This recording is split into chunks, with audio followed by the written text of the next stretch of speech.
Assalamualaikum warahmatullahi wabarakatuh.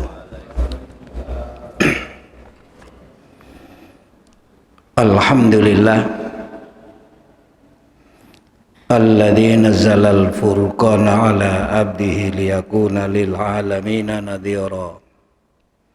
Asyhadu an la ilaha illallah wa asyhadu anna Muhammadan abduhu wa rasuluh. Allahumma salli wa sallim wa barik ala nabiyyina Muhammadin wa ala alihi wa sahbihi ajma'in, amma ba'd.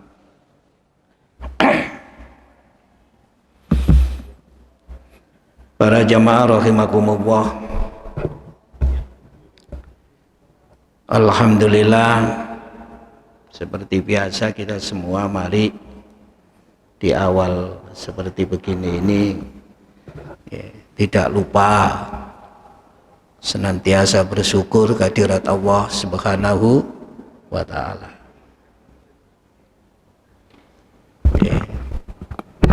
Insya Allah dengan syukur itu Allah akan memberikan tambahan rahmat bagi kita, dan yang punya rahmat itu hanya Allah. Kita senantiasa berharap dikaruniai oleh Allah rahmat, berkah, senantiasa diberikan hidayah, taufik, dan senantiasa dalam ma'unah Allah.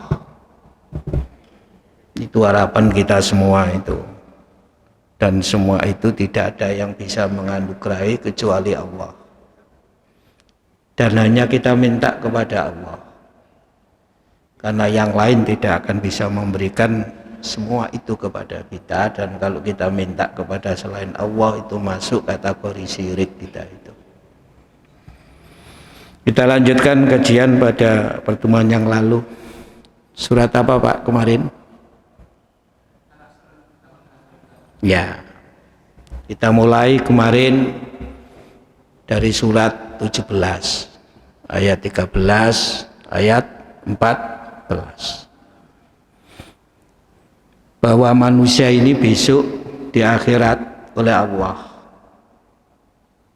akan diberi kalung yang berisi seluruh catatan amal selama hidup di dunia ini. Itu dikalungkan di lehernya itu. Tuh, kayak orang naik haji itu, doanya dikasih tali lalu dikalungkan di leher begitu. Maka kata Allah di dalam Al-Quran, cukup bagi kamu yang membaca masing-masing itu.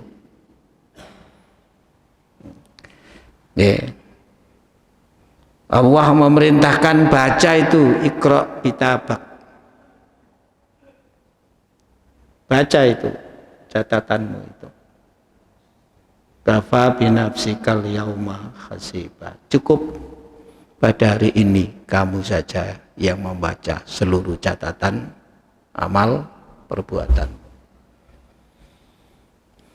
Nah, kata Ali bin Abi Thalib, sebelum dihitung oleh Allah besok dengan cara seperti itu yang kita diperintah untuk menghitung sendiri. Ayo kemarin kita bahas, kita mencoba untuk menghitung diri kita masing-masing. Sebab biasanya akhir tahun itu melakukan perhitungan untuk mengetahui kelebihan dan kekurangan, keberhasilan dan kegagalan pada tahun sebelumnya. Dan itu kita bahas di dalam surat 58 ayat 18. Wal tandur nafsum ma qaddamat lighad. Sampai di situ, Pak. Harapan Allah sebagai orang beriman yang diperintah punya harapan besar, bercita-cita, punya visi ke depan menjadi orang bertakwa, itu tidak sampai menjadi orang yang lengah. Nah, itu ayatnya itu. Kita diingatkan oleh Allah, Allah itu sangat teliti terhadap segala apa yang telah kita lakukan. Kemarin sudah itu ya Pak ya. Innallaha alimum, innallaha ya, alimum bidzatis sudur, innallaha khabirum bima ta'malun. Sampai apa yang ada di dalam hatimu itu Allah tahu. Maka dalam hadis dia ditegaskan, hadis tentang niat itu. Ada orang niat berbuat baik. Niat perbuatan baik itu tidak sempat diwujudkan. Itu sudah ditulis satu kebaikan sempurna seperti amal yang diniatkan. Allah sangat teliti itu. Loh, ada orang niat berbuat baik, lalu perbuatan baik itu tidak sempat dilaksanakan. Ya karena udzur atau apa. Sudah dicatat satu kebaikan. Sebab niat baik itu merupakan satu kebaikan. Dan kalau niat itu dapat diwujudkan dalam bentuk amal, dilipat gandakan menjadi 10, 700, berlipat-lipat dan berlipat-lipat dalam jumlah yang banyak, begitu teks hadis berbunyi itu. Jangan bisa baca itu di kitab Riyadhus Shalihin, itu kan ada di bab niat itu. Orang niat melakukan amal jelek, tidak sempat diwujudkan niat itu, tidak ditulis kejelekan. Dan kalau ia tidak melakukan amal jelek itu karena takut kepada Allah, meskipun semula ada niat berbuat jelek, lalu nggak jadi karena takut kepada Allah, maka ia tidak berbuat kejelekan, itu dianggap satu kebaikan dan mendapatkan pahala. Loh, seperti itu. Dan kalau ia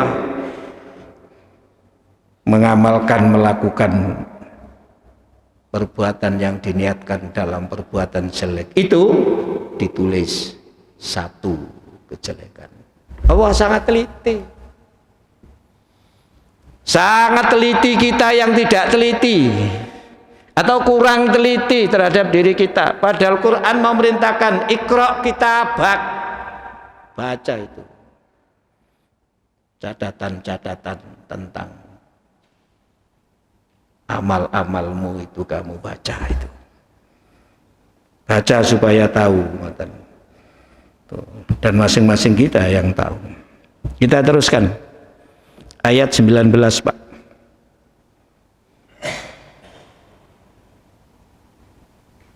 Monggo Pak, nggih diterjemahkan.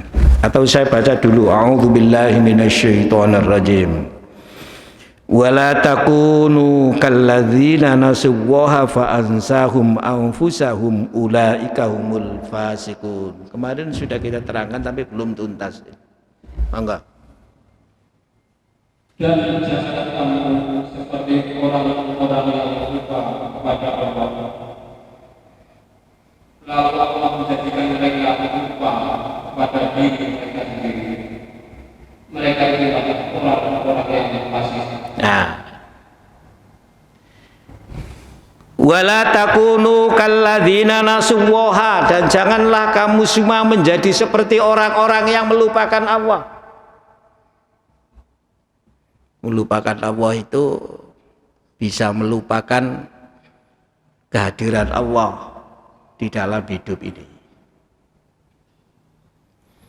Melupakan Allah itu bisa tidak merasakan adanya Allah di dalam hati ini. Kemarin sudah kita sampaikan itu.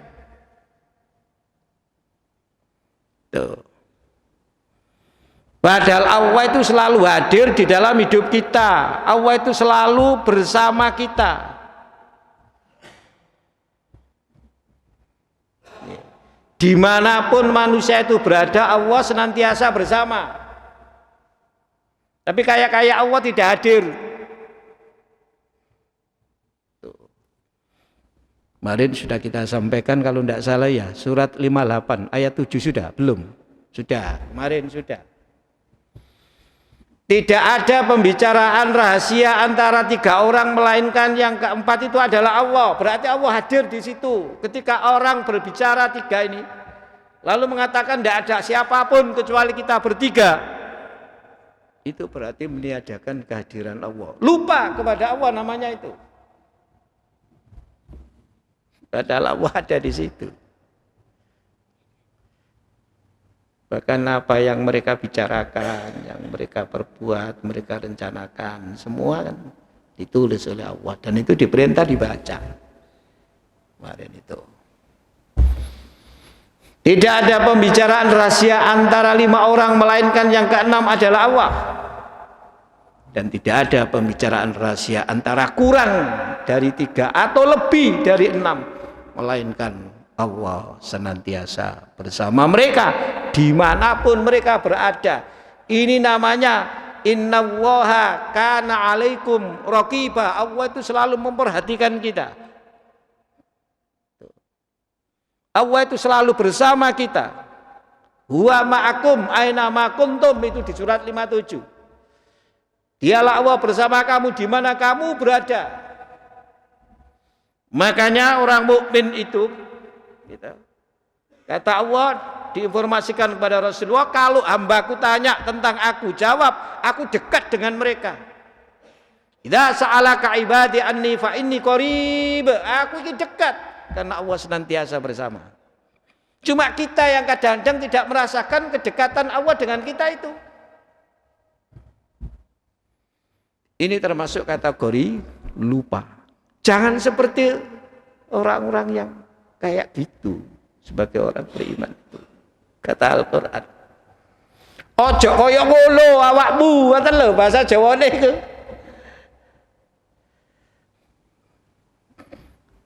Lalu bagaimana zikrullah dzikran katsira, ingat kepada Allah sebanyak-banyaknya. Zikir. Jangan sampai seperti orang-orang yang melupakan Allah. Lupa terhadap nikmat Allah yang telah dikaruniakan kepada kita semua ini, lupa. Siapa yang memberi semua yang kita rasakan dalam hidup ini, lupa. Makanya di surat 5 ayat 7 itu kita diperintah wa dzkuru nikmatallahi alaikum. Jenengan buka.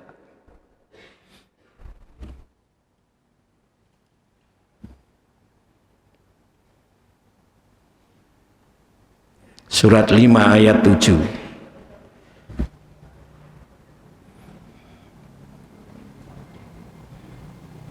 Dan ingatlah karunia Allah kepadamu. Sampai di situ dulu. Ingatlah karunia Allah kepadamu, ingatlah karunia Allah kepadamu. Jangan lupa. Bani Israel itu termasuk yang lupa akan nikmat Allah yang dikaruniakan kepada mereka, sehingga Al-Qur'an menegaskan ya Bani Israil dzkuru ni'mati allati an'amtu alaikum. Hei Bani Israel, kamu itu lo ingatlah nikmatku yang aku berikan kepadamu. Bahkan kata Allah di dalam Al-Quran, wa anni faddaltukum alal alamin. Saat itu kamu aku berikan keutamaan dibanding dengan umat-umat yang lain di seluruh alam saat itu. Ilingo, ngoten lho Pak nggih. Ingat nikmat-nikmat Allah itu. Hari ini kita dikaruniai nikmat Allah apa saja. Ingat itu. Kemarin dikaruniai apa? Kemarin lusa dikaruniai apa? 1 minggu yang lalu dikaruniai apa? 1 bulan yang lalu dikaruniai apa? 1 tahun yang lalu dikaruniai apa? Ingat itu. Sebab apa? Karunia-karunia itu nggak bisa diberi oleh selain Allah. Nggak bisa Pak. Allah yang memberi. Telinga kita bisa mendengar. Kalau sudah nggak mendengar itu dokter nggak bisa membuat pendengaran itu Pak. Yang bisa hanya mengobati. Soal kemudian jadi mendengar apa tidak, itu Allah.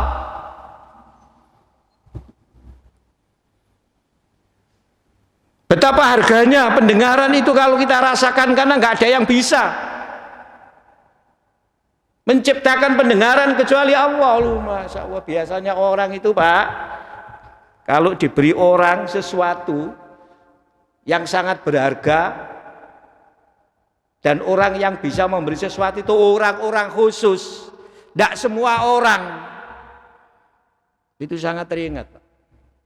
Berarti dia yang merasa aku istimewa, saya diberi seperti ini. Itu. Lah apalagi Allah. Lu ngono dilalekno. Ojo kaya Bani Israil. Ojo kaya Yahudi gitu. Nikmat Allah dilupakan. Banyak.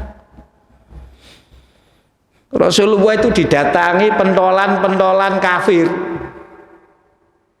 Diajak kerjasama supaya tidak geger gitu loh.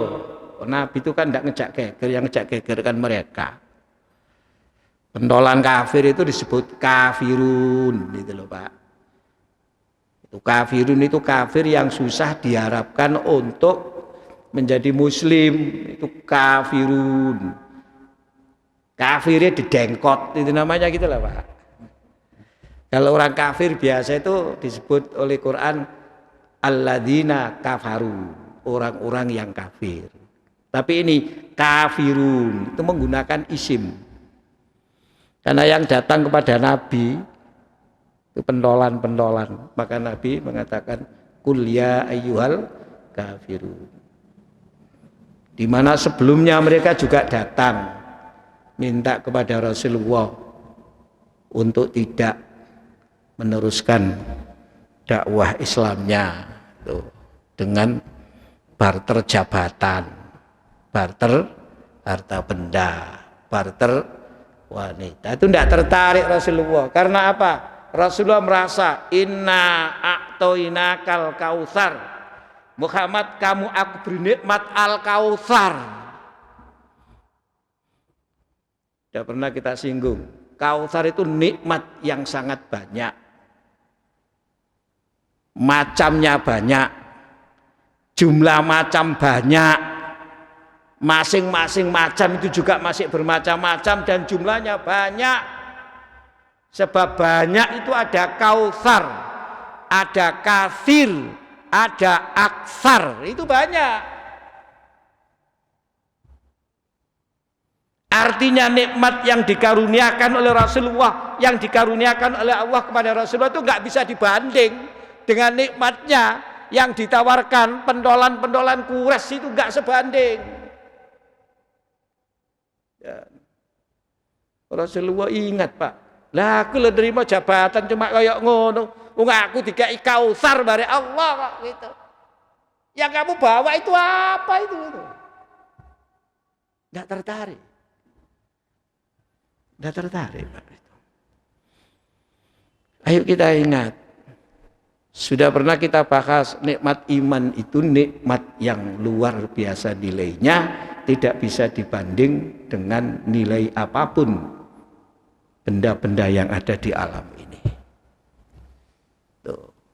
Jangan baca itu surat tadi itu, surat Al-Maidah ayat 35 itu.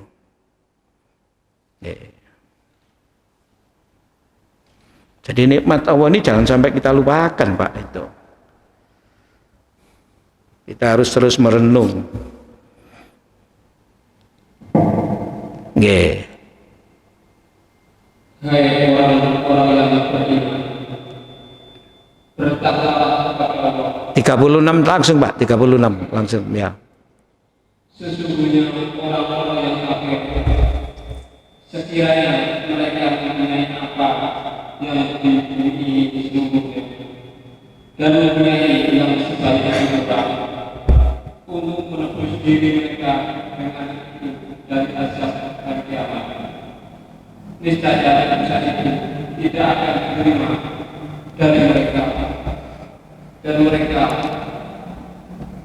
beroleh asap yang pedih. Nah itu sesungguhnya orang-orang kafir.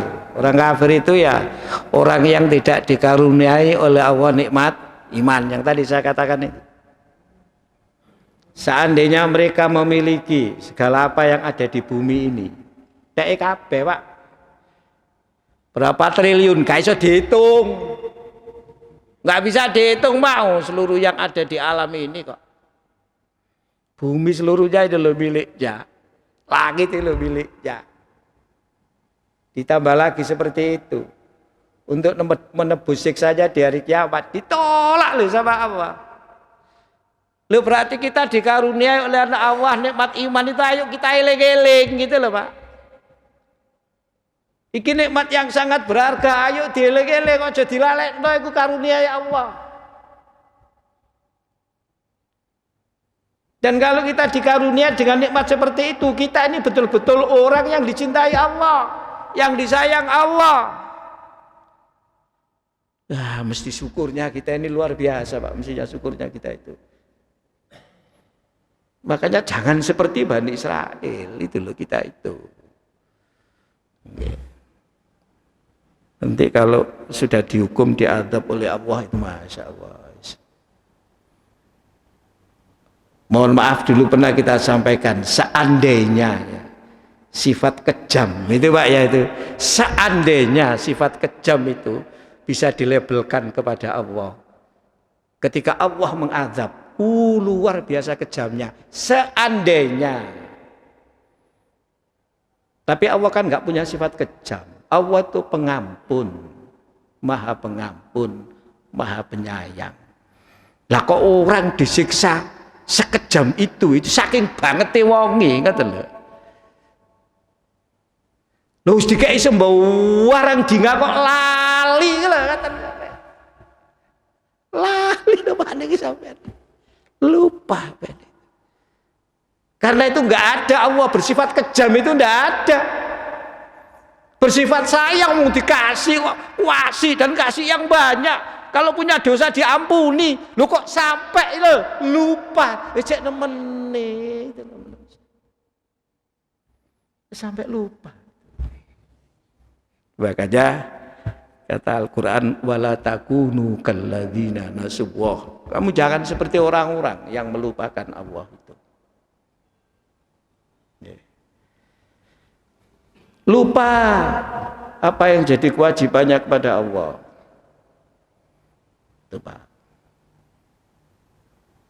Nggih. Sebagai orang beragama punya kewajiban-kewajiban sebagai tanggung jawab kita terhadap agama yang kita akui dan kita peluk, kita yakini sebagai agama yang benar ini, bukan sekedar pengakuan. Ngaten Pak, nggih. Itu lupa apa kewajiban-kewajiban kita itu, lupa itu. Nggih. Kenapa kok lupa? Itu karena kita juga sering lupa terhadap perjanjian-perjanjian yang kita buat dengan Allah. Saya menerusaken surat 5 ayat 7 tadi itu.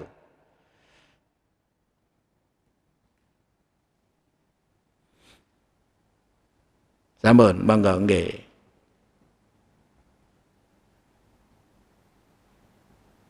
Dan ingatlah karunia Allah dan perjanjiannya yang telah diikatnya dengan kamu ketika kamu mengatakan kami dengar dan kami taati, dan bertakwalah kepada Allah, sesungguhnya Allah Maha mengetahui isi hatimu. Nah, ingatlah janji kita kepada Allah. Lah, apakah manusia ini pernah punya janji kepada Allah? Itu yang perlu dipahami, sehingga perlu diingat-ingat. Iya, jawabnya itu. Bahkan menurut Al-Quran, sejak ruh dimasukkan ke dalam jasad kita itu, ruh itu sudah mengambil perjanjian dengan Allah. Itu diterangkan dalam surat 7 ayat 172 sampai dengan 174, yang kemudian dikenal dengan perjanjian ketuhanan. Isinya simpel, alastu birabbikum, qalu bala, itu. Kamu ngakui enggak saya ini sebagai Tuhanmu? Mereka menjawab, ruh-ruh, iya. Dan itu punya konsekuensi, diterangkan di ayat itu. Ini aku buat dengan kamu. Kalau besok kamu di hadapan saya minta pertanggungjawaban atas perjanjian ini. Kamu tidak menyangkal. Mengapa Allah minta pertanggungjawaban? Kita kan nggak ada kesepakatan apa-apa.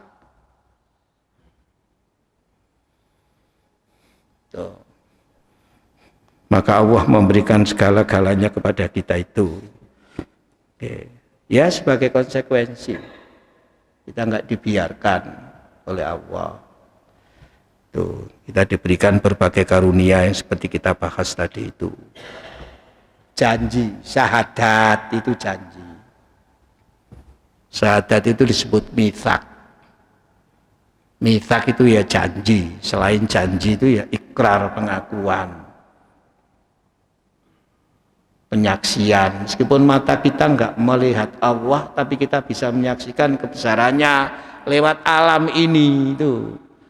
Karena kita ini dikaruniai oleh Allah akal dan hati. Bisa mikir, bisa zikir, bisa merenung, bisa nalar, bisa meresapi. Kita itu akan menemukan kebesaran Allah dan akan menemukan yang Tuhan itu ya Allah itu. Yang punya hak diibadah itu ya Allah. Bahwa kita ini harus menghambakan diri ke hadapan Allah itu iya, itu kita sadari. Karena yang Tuhan itu Allah. Dan itu sudah kita ikrarkan, kita sumpahkan itu. Itu namanya mu'ahadah, ojo lali. Ojo lali. Orang Yahudi itu kan orang yang lupa terhadap berbagai perjanjian itu. Bani Israel itu pernah berjanji kepada Allah yang kemudian disebut dengan mitsaqon ghalidho. Isinya banyak Pak, di surat Al-Baqarah itu banyak. Termasuk perjanjian yang mereka buat di tebing Bukit Tursina atau dataran tinggi Sinai kalau sekarang. Ada yang mengatakan tidak di tebing. Memang Bukit Tursina itu diangkat oleh Jibril. Bab Quran mengatakan warafa'na alaihimut tur, dan aku angkat Bukit Tur itu. Mereka berjanji di situ itu. Banyak Pak isinya perjanjian itu. Banyak. Ya termasuk tidak syirik, berbuat baik pada kedua orang tua, tidak saling membunuh dan macam-macam. Isinya banyak.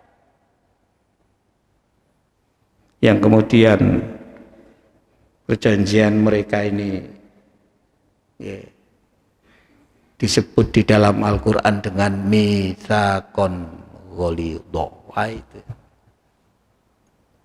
Jangan lupa perjanjian perkawinan itu juga mitsaqon ghalidho.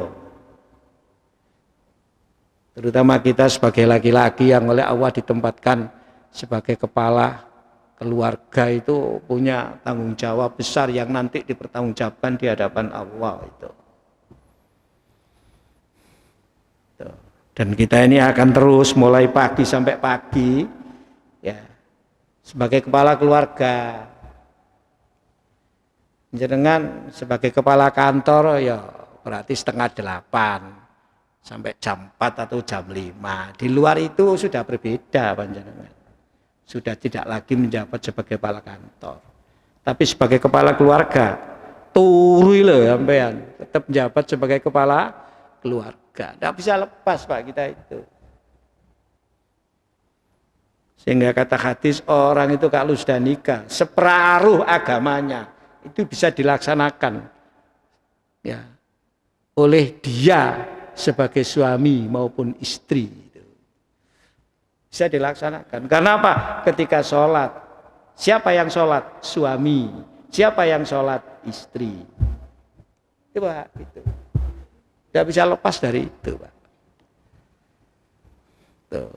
Nah, itu ada perjanjian. Perjanjian pernikahan itu juga disebut dengan mitsaqon ghalidho. Itu perjanjian dengan Allah. Itu Quran Pak yang bilang seperti itu. Perjanjian dengan Bani Israel itu dirinci. Coba aja Pak jenengan buka surat 154 itu. Ini belum pernah kita bahas ayatnya secara khusus ini. Ya, tapi kalau ya potongan-potongannya sudah itu. Surat 4 154. Nah, nggih.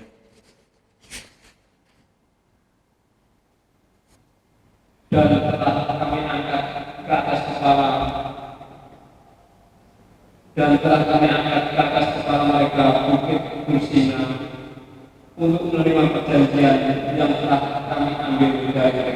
itu. Jadi Bukit Tursina itu diangkat. Dan Bukit kami perintahkan kepada mereka, masukilah ke gerbang itu sambil bersujud. Nah itu juga gitu, masuk Palestina itu dengan sujud. Itu ada di surat Al-Baqarah itu. Itu juga janji. Dirinci di sini. Cuma isinya nggak disebut, Pak.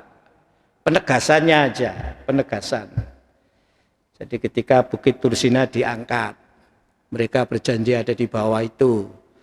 Ya. Terus ketika masuk Palestina, dari Mesir, Pak, mereka dikejar-kejar Fir'aun itu. Tuh, masuk Palestina dengan sujud terus. Dan kami perintahkan pula kepada mereka, janganlah kamu melanggar peraturan mengenai hari Sabtu. Nah dari Sabtu, Pak, hari Sabtu itu hari rayanya orang Yahudi. Hari rayanya orang Yahudi dulu itu. Itu ada ketentuan, jangan dilanggar itu. Dan mereka berjanji.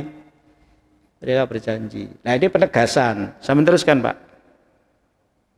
Dan kami telah mengambil dari mereka perjanjian yang kokoh. Yang kokoh, mitsaqon ghalido. Oh itu loh, Pak. Penegasan.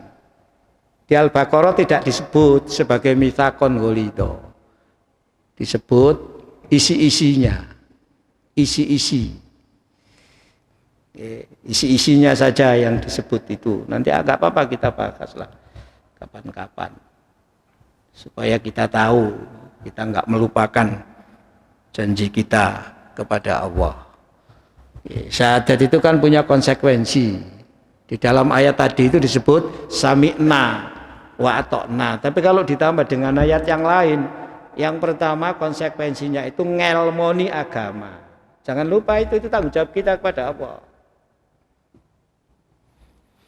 Jangan sampai jadi jahiliyah kita itu, Pak. Itu jahiliyah itu bahasanya bodoh. Yang bodoh itu hatinya. Karena hatinya nggak mendapatkan petunjuk, nggak tercerahkan, nggak padang hatinya itu.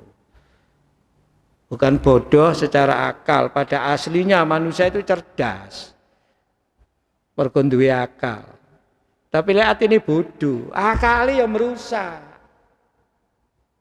Akalnya itu juga merusak, Pak. Kalau hatinya bodoh, akalnya jadi bodoh bisa, itu loh, Pak. Akalnya itu begitu, jadi jahiliyah sekalian itu.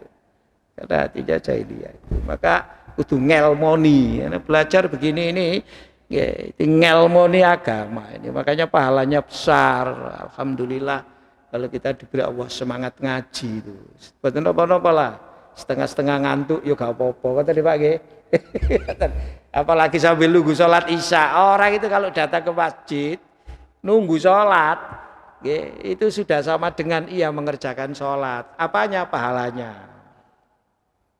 Jangan kan ingat hadis itu jamaah Isya, sampai dalu Nabi gak metu-metu.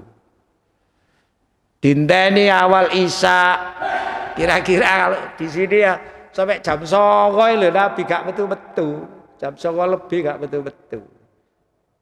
Sampai sahabat itu napa, Pak? Tertidur, tidur bangun. Nabi durung metu mana? Tidur lagi itu. Bangun lagi, durung metu ae Nabi ngoten lho. Saking pegele sahabat iki, lek saiki Pak masjid adem ecol. Waktu itu masjid gak ada atapnya ya napa panjenengan. Bawahnya pakai pasir. Ndak karpet seperti begini. Begitu Nabi datang, kon ngenteni suwe ta. Aku mbok ngenteni suwe. Ya, iya kan gitu. Sampai kantuk-kantuk. Jadi Nabi, awak mau ngenteni aku teko sholat. Mulai kon ngenteni sampai saiki, pahalamu padha mek pahala sholat. Coba ya. Pahalamu mek pahala sholat. Lho nggih Pak, iki nek ngomong pahala iku sak gede-gedene sapa sing sholat berjamaah Isya nang masjid. Iku padha mek sholat berjamaah setengah wengi, setengah malam. Siapa yang berjamaah sholat subuh di masjid sama dengan berjamaah setengah malam. Siapa yang berjamaah Isya dan subuh di masjid sama dengan sholat berjamaah semalam suntuk. Nah, coba. Banyak kalau pahala Pak kita itu panjenengan ngaji digampangno dalane mlebu swarga. Nih, ojo lali niku konsekuensi daripada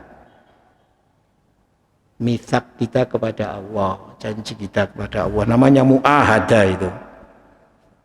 Banyak ayat-ayat Pak yang menerangkan jangan kamu ya mengingkari perjanjianmu, wala yang kuduna ahdallah itu. Ojo kon putus. Nih, kayak gak tahu awakmu berjanji dengan Allah. Jangan seperti itu. Ingat itu, jangan lupa. Yahudi itu lupa, janji itu lupa yang tadi itu. Bani Israel itu ya lupa itu. Bani Israel itu janji. Yang kedua, terus meningkatkan iman. Konsekuensinya itu.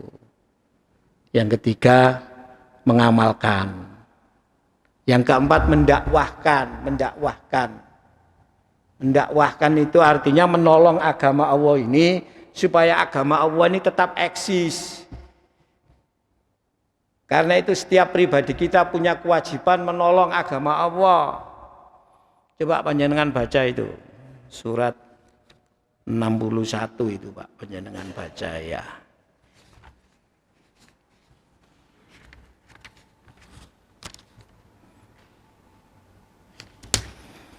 Ayat terakhir Pak, ayat 14.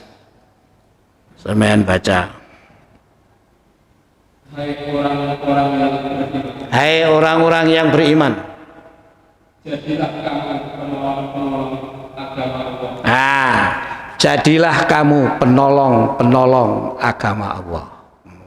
Sebagaimana Isa putra Maryam telah berkata kepada pengikut-pengikutnya yang setia, siapakah yang akan menjadi penolong-penolong untuk menegakkan agama Allah? Sampai di situ aja. Sebagaimana itu artinya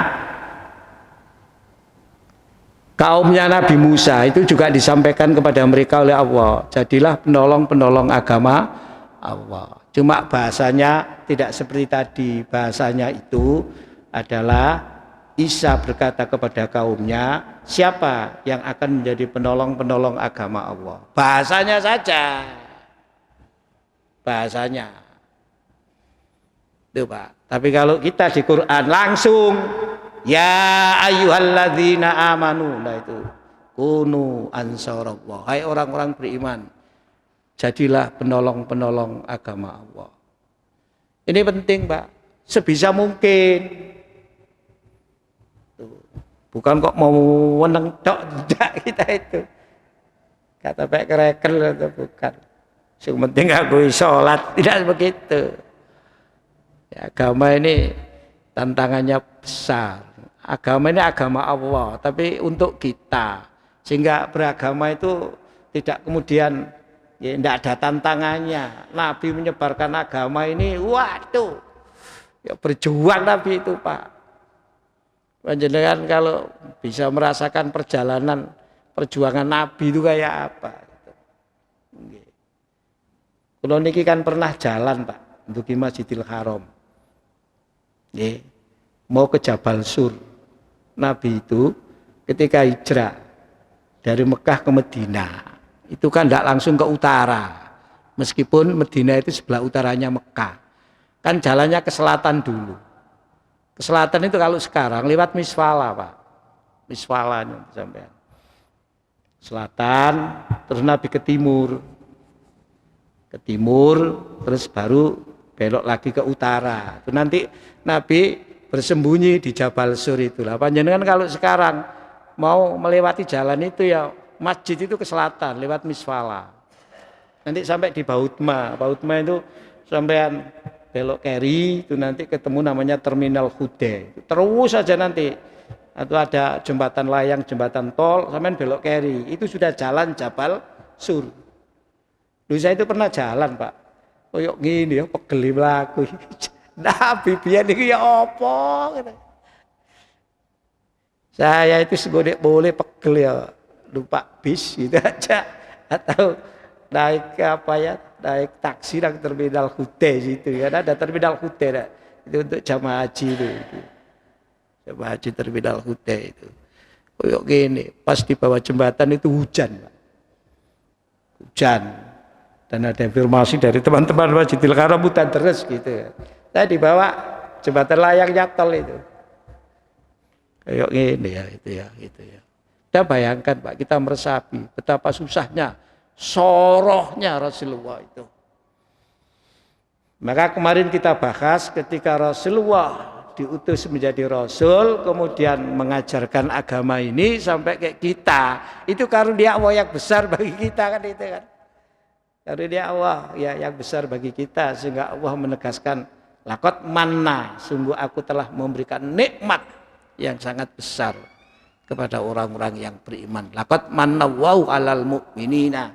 Itu ada di surat Ali Imran, sudah kita bahas Pak ya. 164 itu sudah kita bahas itu dulu. Sudah Pak itu kita bahas. Nih. Kembali Pak kepada surat 59. Wala takunu kalladzina nasubuha, janganlah kamu seperti orang-orang yang melupakan Allah fa ansahum anfusahum, lalu Allah menjadikan mereka lupa pada diri mereka sendiri. Lupa kalau dia itu diciptakan oleh Allah, lupa. Lupa kalau dia punya kewajiban, lupa. Lupa kalau dia nanti hidup di akhirat, lupa. Wes gak kereken lah. Sing direken urusan dunya tok. Tuh. Ya. Allah punya kewajiban sesungguhnya yang telah dinyatakan oleh Rasulullah kepada kita. Dan kita punya kewajiban kepada Allah. Apa? Kewajiban kita itu mengibadahi Allah semata. Kewajiban Allah kepada kita itu apa? Tidak akan menyiksa, memasukkan surga. Lupa kita. Kita itu tidak dimasukkan oleh Allah neraka. Kok tidak dimasukkan surga? Tidak dimasukkan neraka, dimasukkan surga. Itu karena kita akan selalu ingat akan kewajiban-kewajiban kita kepada Allah itu. Dan ini saja nih ya perlu dijelaskan panjang ini. Lupa terhadap diri sendiri itu kayak apa? Kita ini lupa sebagai manusia sehingga kita berperilaku seperti binatang. Kita lupa manusia itu diciptakan oleh Allah dengan harkat martabat yang tinggi. Tapi kita sendiri yang menurunkan harkat martabat itu sampai serendah-rendahnya. Dalam bahasa Al-Quran, asfala safilin. Asfala safilin itu. Asfala itu rendah, paling rendah itu asfala. Jari wong-wong saiki aspal sapilin ngoten sampai ada aspal sapilin ngoten lain. Asfala sapilin. Lupa Pak, lupa. Bukan Allah yang menurunkan derajat kita, itu artinya kita itu ya, yang tidak taat kepada Allah. Ulaika humul fasikun, mereka itulah orang-orang fasik. Fasik itu tidak taat kepada Allah. Ngomongnya mau taat tapi nggak mau. Itu fasik. Orang Islam nggak sholat, fasik. Orang Islam nggak puasa, fasik. Nggak ada alasan. Itu fasik namanya, tidak taat kepada Allah. Saya kira cukup. Nanti kita lanjutkan Pak ya. Sampai ayat berikutnya lah, 2 ayat lagi nanti. Kita lanjutkan. Demikian. Kurang lebihnya mohon maaf. Assalamualaikum warahmatullahi wabarakatuh.